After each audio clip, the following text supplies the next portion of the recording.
11월 14일 수요일 이 시각 주요 뉴스입니다. 세계 최대 전자상거래 업체 아마존이 제2본사 입지로 뉴욕 롱아일랜드 시티와 버지니아 북부 알링턴 인근의 내셔널 랜딩을 선정했다고 발표했습니다. IT 인재 확보를 위해 약 5만 명을 신규 채용할 계획입니다. 리그 오브 레전드가 서버 안정화를 위해 서버 점검 중에 있습니다. 오늘 오전 6시부터 오후 3시까지 총 9시간 이뤄집니다. 정부가 자영업자들을 돕는 차원에서 신용카드 수수료를 내리는 방안을 추진하고 있습니다. 자영업자들은 내릴 바에는 확 내려라. 카드회사 노조는 우리 보고 짐을 다 지라는 거냐 갈등이 있는데 조만간 대형 가맹점의 수수료율은 높이고 중소 가맹점은 낮추는 내용의 공동 요구안을 발표할 것으로 보입니다.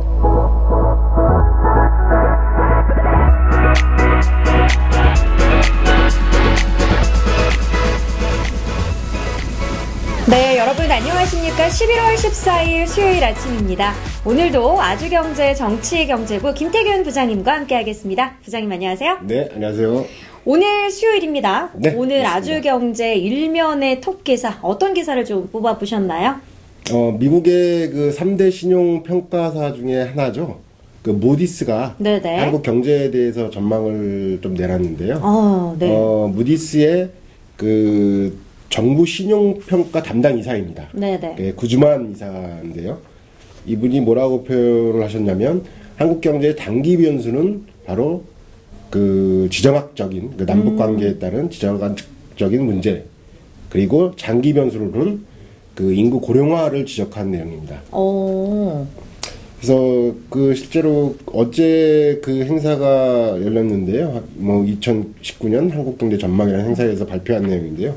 거기서 발언한 내용을 보면 한국 실현 등급에 영향을 줄 단기적 변수는 남북 관계 긴장해 주는 지정학적 리스크다라고 표현을 했습니다. 네네. 다만 근데 이제 지정학적 리스크가 조금 감소하고 있는 것이 어떻든 간에 남북의 어떤 대땅트 그리고 북미 대화의 분위기가 좀 무르익고 네. 이런 것들이 있기 때문에 이런 지정학적 리스크는 조금 줄어들고 있긴 하지만 아직 좀 그 북미 대화라든가 완전한 한반도 평화로 가기 전까지는 시간이 좀 걸리기 때문에 여전히 뭐 위기 요인 중에 하나로 볼 수밖에 없다라고 표현을 한 것이죠.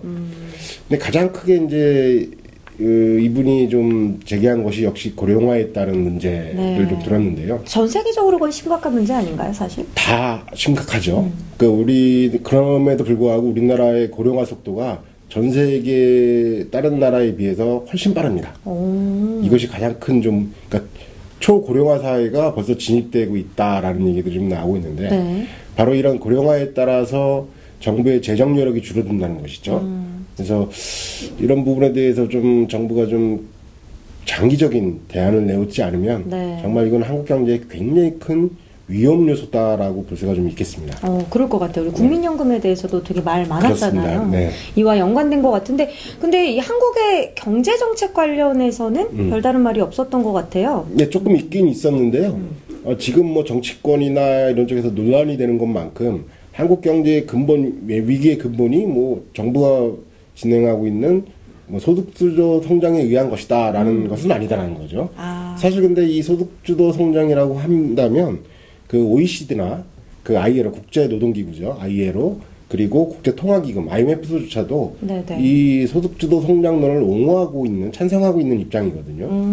근데 유독히 우리나라에서만 그 어떻게 보면 정치적인 입장 그 뭐 어떤 그런 진영 간의 논리 네. 이런 거에 의해서 좀 이렇게 많이 그 지금 한국 경제 위기를 마치 이 소득주도 성장이 때문에 존재하는 것처럼 얘기를 하는데 네네. 그것은 너무나 조금 과대 포장된 것이 아니냐, 확대된 된 것이 아니냐라는 생각이 드는데 물론 이 무디스에서도 이렇게 평가는 했습니다. 단기적으로 좀 내부적인 불확실성 그것이 바로 이제 그 주 52시간 그 근로제라든가 네. 그 최저임금 인상이 내부적인 어떤 그 불확실성을 좀 그 갖게 만드는 요인 중에 하나다. 네. 그리고 외부적으로도 미중 간의 어떤 무역 전쟁 이런 것이 대내적인 불확실성을 갖게 하는 요인이긴 하지만 이것이 한국 경제가 어려운 주요한 요인으로 얘기하고 있지는 않습니다.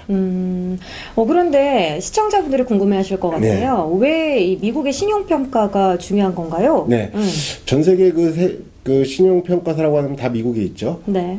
이 무디스를 포함해서 그 S&P, 소위 말해서 스탠다드 앤 푸어스, 그리고 피치스 세 곳이 있는데요. 사실 이 세 곳이 중요한 게 기업이나 국가의 어떻게 보면 목줄을 좀 생명줄을 주고 있다고 좀 판단이 되는데, 네네. 이들이 사실은 이 기관에서 개인 아니고 기업에 대한 어떤 신용평가도 하고 또 국가에 대한 신용평가도 좀 합니다. 등급을 네네. 매기죠.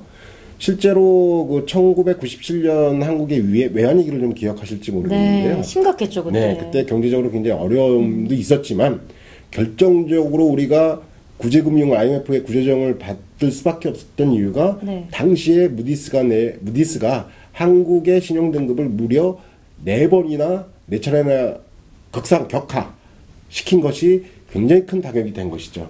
아, 그 평가 자체가 완전히 직격탄이 돼버렸네요. 그렇습니다. 그러면. 그래서 사실은 이런 그 신용평가사들이 그 대변하는 게 어떻게 보면 미국의 그 금융 네.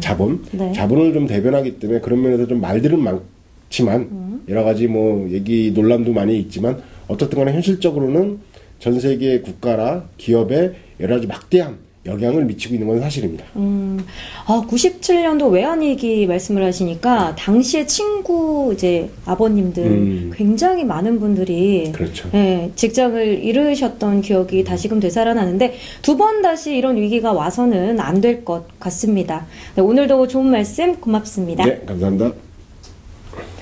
네, 저희는 내일 아침 8시 다시 이 시간에 찾아뵙도록 하겠습니다. 시청해주신 여러분 대단히 고맙습니다.